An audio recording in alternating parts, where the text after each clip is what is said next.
And let's put the spotlight on Muthoot Microfinance. The company did come out with the numbers. There has been a sharp fall in the profit of the company on the back of higher provisioning. The operating profit has also been impacted. But what's the way forward? Is the worst behind for the company? Let's understand more from the management itself. And we are being joined by Mr. Sadaf Sayeed of the company itself. Hi, good afternoon, Mr. Sayeed, and thank you so much for your time.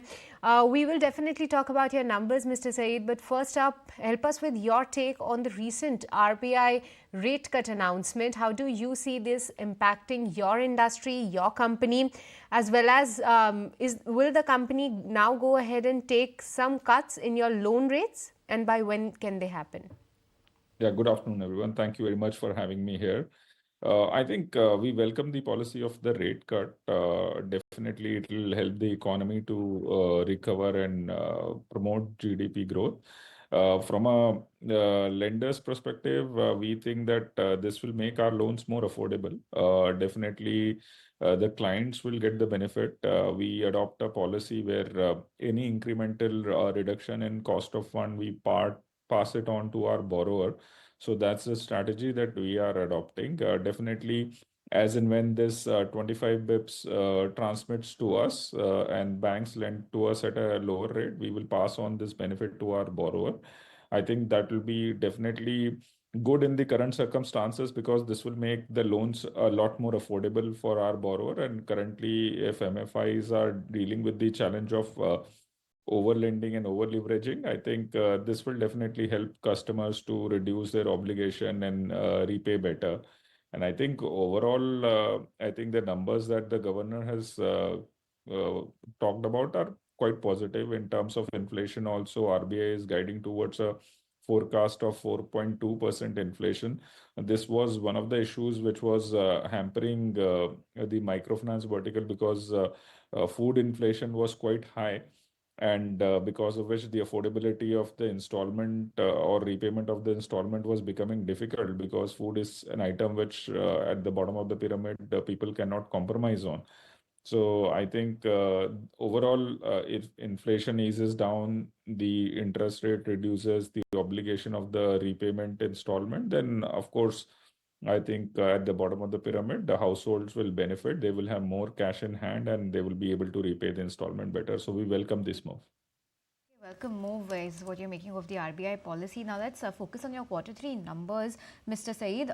Talk to us about your dispersals this time, because if I take a look at these numbers on a sequential basis, they've seen a drop of roughly 24% coming in. This has also had an impact on your AUM growth. What has impacted the disbursements this time, and was it a cautious call from the management? What's your target for exit FY25 also when it comes to your AUM growth? Yeah, so thank you for asking that question. So we have been very cautious about the disbursement. So currently, the industry is dealing with multiple issues in the environment. There was also a fungal cyclone in Tamil Nadu, which impacted the operations. So we have adopted a strategy of calibrated round of disbursements.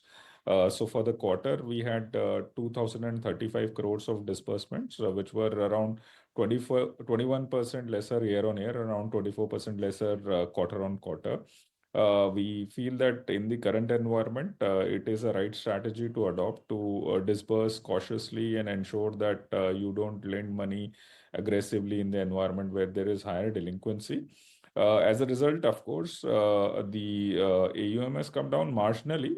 It's around less than 1% reduction. But if you look at year on year, the asset under management has improved by 8.3%. So, in terms of our operational indices, they are pretty good. If you look at our net income growth, the income growth has also been reasonable, and your year-on-year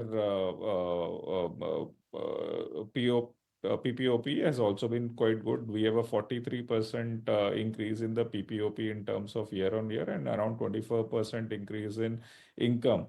Our net interest margin are stable. They are at around 13.07%. So on the fundamental stuff, everything is intact. Even the operating expenses, cost to income ratio has come down around 500 bips year on year to around 43%. The only thing is that because of the current prevailing environment, we have taken some additional buffer of provision. Yeah. All right, but Mr. Saeed, now despite taking higher provisions, the provision coverage ratio has come down sequentially. So, are you comfortable with these levels and any outlook on the same? And also give us a sense on the stress that you're witnessing right now, given the high provisioning. How can we expect your profit number going ahead? Yeah, in terms of provision, so our provision, if you look at overall, the total provision to NPA, it's at around 89%. And a similar number, if you look at around 2 quarters before, that is in Q1, it is the same. It was around 89%. The provision with respect to stage 3 versus stage 3, that has come down from earlier 68%, 66% to around 58%. That is largely on account of accelerated write-off that we have taken. We have taken a credit cost of 247 crores in this quarter, and around 21 crores of portfolio we have written off from the balance sheet, and around 83 crores is on account of ARC transaction that we have done. We have sold off around 355 crores of bad asset. So that impact is reflecting because we have already taken the hit of the write-off. We don't see that additional provision would be necessary immediately, but in the coming quarter, we will make the additional buffer. Hence, the credit cost guidance that we have given is around 7.5 to 8.5. Okay, thank you so much for joining us on the show, Mr. Saeed, and sharing with us your outlook going ahead and giving us a sense of the quarter 3 numbers. And good luck for the quarters to come.